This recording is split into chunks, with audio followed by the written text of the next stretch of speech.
Ford Bronco настана како идеја на истиот тим што го создаде Mustang, кој му подари култен статус. Неговото влијание врз американската автомобилска индустрија беше големо. Со Bronco започна нова ера во историјата на теренските возила. Имаше издржлива конструкција со шасија, крути оски и лиснати пружини, а 4x4 погонот беше стандарден. Сепак, за разлика од другите, беше лесен и подцивилизиран за возење, заради што се покажа како одличен избор за многу американци кои во тоа време започнаа да купуваат втор автомобил во семејството. Планерите на Форд умно претпоставија дека ќе биде така и го наполнија со доста стандардна опрема. Со својот коцкаст изглед им се допаѓаше и на жените кои ја ценеа неговата практичност во секојдневното користење.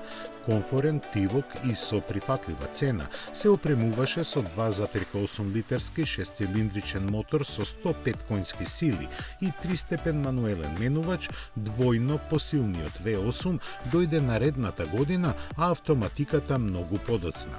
Се нудеше во 3 каросериски верзии како теренен со платнен или метален покрив и во пикап изведба. Она што го разликуваше од другите беше можноста вратите да се извадат, со што лесно се претвораше во возило за уживање. Така конципиран, Форд немаше многу причини да го менува и опстана на пазарот цели 12 години.